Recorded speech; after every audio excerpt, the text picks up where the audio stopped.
Today's jobs report signaled good news for those who are worried about a recession and inflation.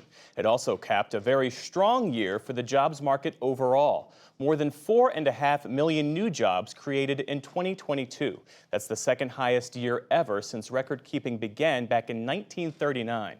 But it still suggests that it's hard to find enough workers for some jobs. Economics correspondent Paul Salmon has this report.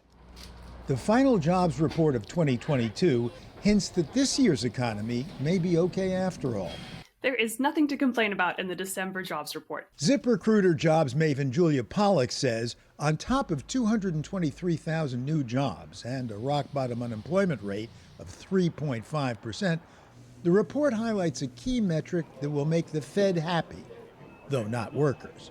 It showed wage growth moderating, which is exactly what the Federal Reserve wants to see and which reduces the risk of a recession.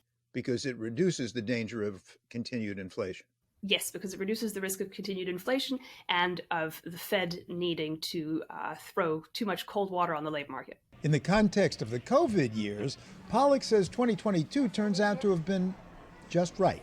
The December report suggests that 2022 was a Goldilocks year in the labor market. A Goldilocks year. Yes, well, 2020 was much too cold with millions of jobs lost. 2021 was too hot. We added 6.7 million jobs, and the result was surging inflation.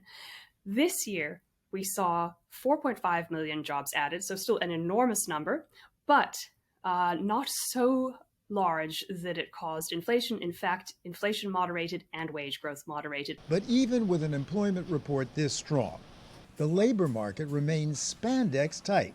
Why, I asked Pollack earlier in the week. Well, before the pandemic already, there was a downward trend in labor force participation that was mostly driven by the fact that we have a rapidly aging population. True in Canada and Europe as well, with myriad job openings.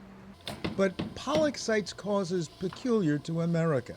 One is a decline in participation among working-age men that one doesn't see in other countries. And then also labor force participation among women, prime-age, working-age women, is rather sort of sluggish and flat, even though it's growing pretty rapidly in other developed countries. What's the explanation?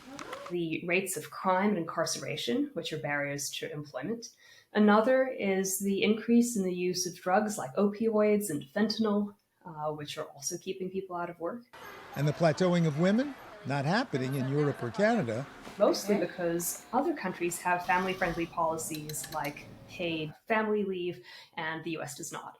I've been hearing two other reasons. The slowdown in working-age immigrants, and for years now, from employers all over this land, that young people just aren't interested in so many of the jobs out there. Trade jobs, face-to-face, the military.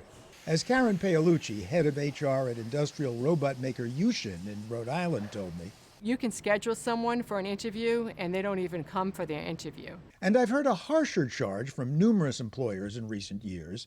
Today's young Americans just don't have the work ethic of the past. The response we got? I have work ethic for the things that I want to work on, that I feel will better myself and be good for my health as well. Would Jennifer Reardon in Lawrence, Kansas, who calls herself not a housewife but an apartment wife, take a frontline job? I would do that if I knew that my labor would be valued, that my personhood would be valued, that I wouldn't just be another cog in this machine that keeps endlessly grinding us downwards. College-degreed, 22-year-old Fable, who goes by first name only. What was the stress like working at Starbucks? Unbearable. Just nonstop. I think that's a good way to put it. If we were paid enough to actually survive, then yes, then I could probably handle at least some of the stress some of the times. Fable says the options are go back to school, or I go to one of what we quote unquote call unskilled jobs, and then I don't even have enough to afford living outside of my parents' home, which I'm doing anyway without working, so might as well just do that. Just two data points, what I call anecdata. But is it some evidence of the entitlement charge? If you go and sit in the archives, you can find newspaper articles and radio segments dating back hundreds of years where people make the same argument about the young. Bottom line today, it may still be hard to find good help But if your main worry was recession in 2023, layoffs, a bear market, today's jobs report is being viewed as something of a storybook ending for 2022. For the PBS NewsHour, Paul Salman.